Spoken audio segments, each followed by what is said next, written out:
présent comment l'Occident est devenu dépendant de la mondialisation et du travail des plus faibles.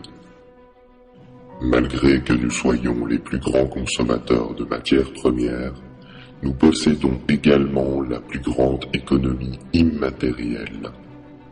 Grâce à la mondialisation et au pétrole bon marché, l'économie matérielle s'est délocalisée, au point où la presque totalité des objets présents dans nos domiciles viennent d'ailleurs, généralement d'Asie. Une grande partie de l'économie du Nord est donc devenue immatérielle. On parle d'une économie d'intelligence ou de service. Certains secteurs de cette économie sont indispensables, comme l'éducation, la santé ou l'aide sociale. D'autres, par contre, le sont beaucoup moins. Prenons le cas de Wall Street, qui versera quelques 144 milliards de dollars de rémunérations diverses cette année, à brasser du vent. Bien sûr, nous produisons encore certains biens matériels chez nous, mais des secteurs comme l'agriculture, dont le rôle est vital pour la survie de l'humanité, sont en crise et résistent mal à la concurrence mondiale. De plus, les métiers manuels sont très mal perçus en société. Les paysans sont considérés comme stupides, sales, arriérés. L'économie immatérielle, quant à elle, ne cesse de croître au fur et à mesure que les villes se remplissent, ce qui accentue une dépendance invisible vis-à-vis du reste du monde productif.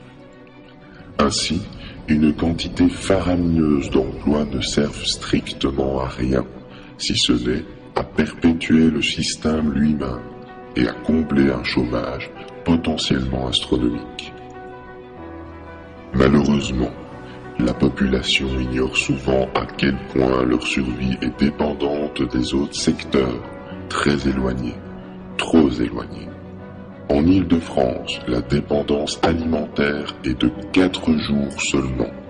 En cas de pénurie de pétrole par exemple, ce qui est envisageable d'ici 40 ans, et sans énergie pour le remplacer, tous les transports aériens et motorisés seront bloqués et toutes les grandes villes seraient plongées soudainement dans l'anarchie, faute de nourriture, faute de pouvoir se déplacer. Les néolibéraux estiment que l'homme survivra par un effort soudain d'adaptation ou par l'apparition miraculeuse d'une technologie. Mais pourquoi attendre d'être au pied du mur? L'économie et la production de biens de nécessité doivent indéniablement se relocaliser afin que chaque zone géographique puisse acquérir sa souveraineté alimentaire. Enfin, nous savons également que l'argent est créé à partir d'une dette envers du capital. Vous pensiez que les banques prêtaient de l'argent des petits épargnants? Grave erreur.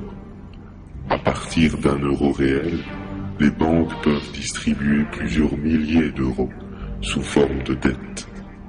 Et d'où vient votre salaire? De cette dette ou d'un capital privé. Pour combler la dette et l'intérêt de celle-ci, tous les agents économiques doivent être en compétition, croître sans cesse et in fine engendrer davantage d'argent-dette pour résorber la dette existante. Il faut travailler plus pour gagner plus, mais surtout pour empêcher la faillite totale du système.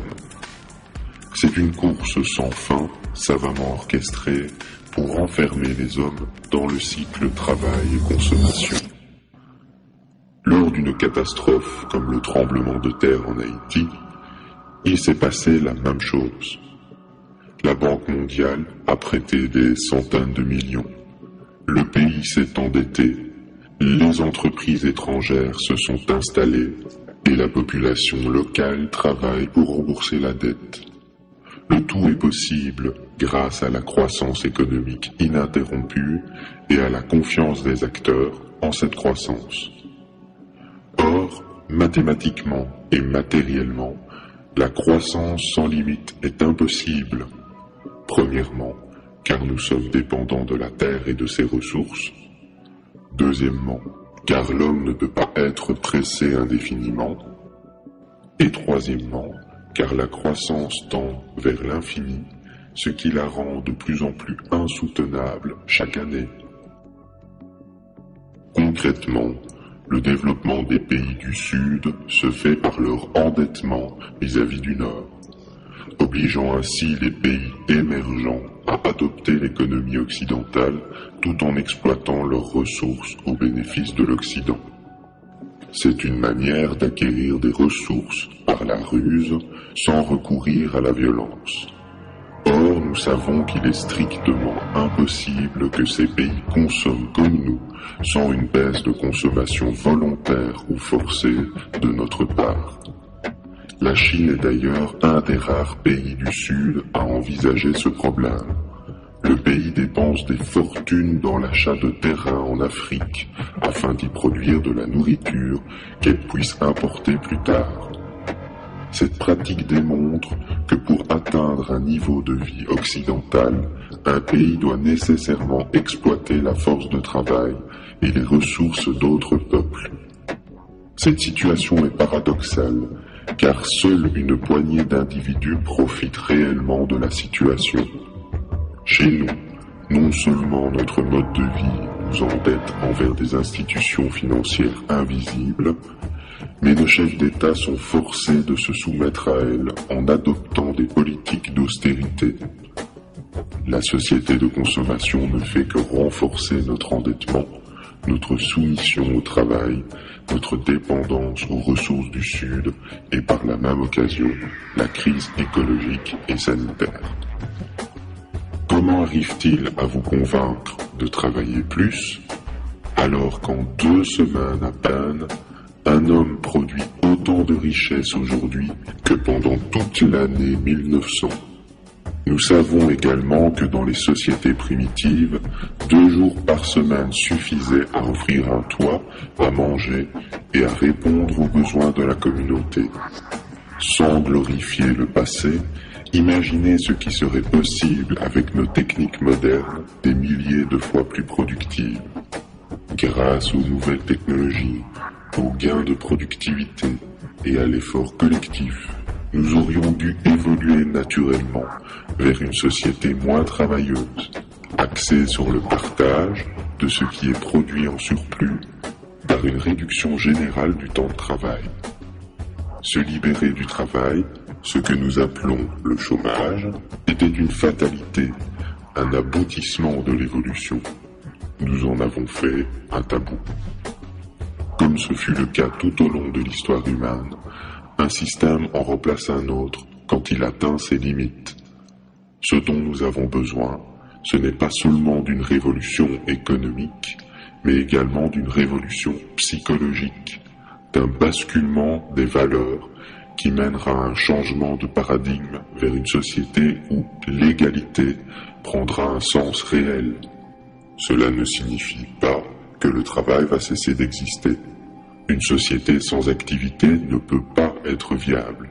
Nous avons besoin localement d'une activité humaine, mais qui ne soit pas basée sur l'endettement, la croissance à tout prix ou le consumérisme. L'activité humaine est essentielle, mais il semble évident qu'une partie de cette activité aujourd'hui est contre-productive en raison de la pression sociale et environnementale qu'elle occasionne. S'il y a une leçon à retenir de cette histoire, c'est de ne pas stigmatiser les individus en marge de la société de consommation, comme les pauvres ou les inactifs, car pragmatiquement, leur impact social et environnemental est bien moindre qu'un consommateur lambda. Il faut aussi comprendre que pour chaque emploi inutile ou nuisible que nous exerçons, c'est la collectivité qui en supporte le coût indirect. Les modes de vie simples et locaux, collectifs ou non, ne doivent pas être stigmatisés, car nous savons désormais qu'être trop productif n'est pas synonyme de bonheur et que la fin du pétrole va de toute manière ralentir et relocaliser notre existence. La société de demain devra prendre en compte les besoins de la majorité avant les plaisirs d'une minorité. au risque d'essuyer une crise sociale d'envergure mondiale. Pour y arriver, nul besoin d'une dictature, le changement est en chacun de nous, nous qui allons à notre tour montrer l'exemple, en passant l'information, en sortant nos amis ou notre entourage de leur torpeur. Le mouvement est déjà en marche. Nombre d'entre vous, dans les marges de la société, créent le changement, s'investissent dans des associations, informent leur entourage de la réalité, construisent leur autonomie, objectent la croissance, adoptent la simplicité volontaire ou favorisent la production locale des ressources. Gandhi disait, pour changer le monde, il faut se changer soi-même. Ainsi, nous ne pouvons envisager de changement sans à la fois remettre en question notre manière de penser, notre manière de consommer et notre manière de travailler. Pour un avenir serein. Merci.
No.